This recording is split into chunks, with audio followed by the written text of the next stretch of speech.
వినత కదురువ అడిగారు కశ్యప ప్రజాపతిని, నీ వలన మేము సంతానాన్ని పొందాలనుకుంటున్నాం.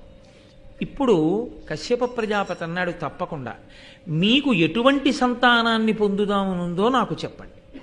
మీకు సంతానాన్ని పొందుదామనుంది మంచిదే, నేను కాదంటలేదు, కానీ ఎటువంటి సంతానం కావాలని మీరు అనుకుంటున్నారు? ఆయన నీకు ఇలాంటి సంతానం కలుగుతుంది, నీకు ఇలాంటి సంతానం కలుగుతుందని తన వాక్కు చేత నిర్ణయం చెయ్యగలిగినటువంటి మహాపురుషుడే. అయినా ఆయన తాను నిర్ణయించలేదు. ఎందుకు నిర్ణయించలేదు అంటే ఒక్కటే కారణం. కశ్యప ప్రజాపతి తామరాకు మీద నీటి బొట్టు లాంటివాడు. రాక్షసులు ఆయన బిడ్డలే, దేవతలు ఆయన బిడ్డలే. ఆయన మాత్రం ఎప్పుడూ బ్రహ్మజ్ఞానంలో రమిస్తూ ఉంటాడు. ఆయన దేనిని అంటిపెట్టుకునేటటువంటి స్వభావం ఉన్నవాడు కాదు. సంసారము నుండి తరించిన మహాపురుషులే సనాతన ధర్మమునందు ఎక్కువ. ఋషులందరూ సంసారంలో ఉన్నవాళ్ళు గారు.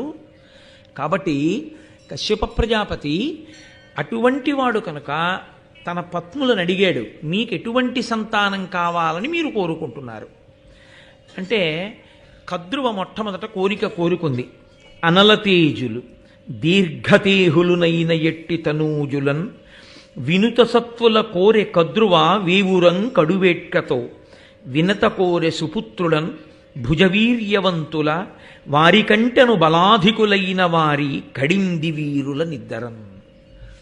ఇదొక చమత్కారం. మహానుభావుడు నన్నయ్య భట్టారకుడు ఎంత ఆశ్చర్యకరంగా రచన చేస్తారో. అది ఆయన ఋషి మహానుభావుడు. మొదట కద్రువ కోరుతోంది అగ్నిహోత్రంతో సమానమైనటువంటి తేజస్సు కలిగినటువంటి వాళ్ళు, విశేషమైనటువంటి బలమున్న వాళ్ళు, చాలా పొడుగైనటువంటి దేహములు కలిగినటువంటి వాళ్ళు, చాలా సత్వం ఉన్నటువంటి వాళ్ళు.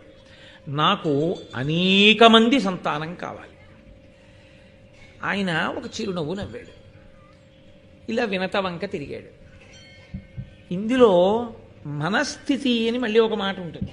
మనస్థితి అంటే ఎంత అక్క చెల్లెళ్ళైనా తోడుకోడాళ్ళు కదండి. అందుకని ఇప్పుడు వీళ్ళిద్దరికీ ఏమిటంటే ఒకరికి పుట్టేటటువంటి బిడ్డల బలం కన్నా బలవంతులు ఉండాలని.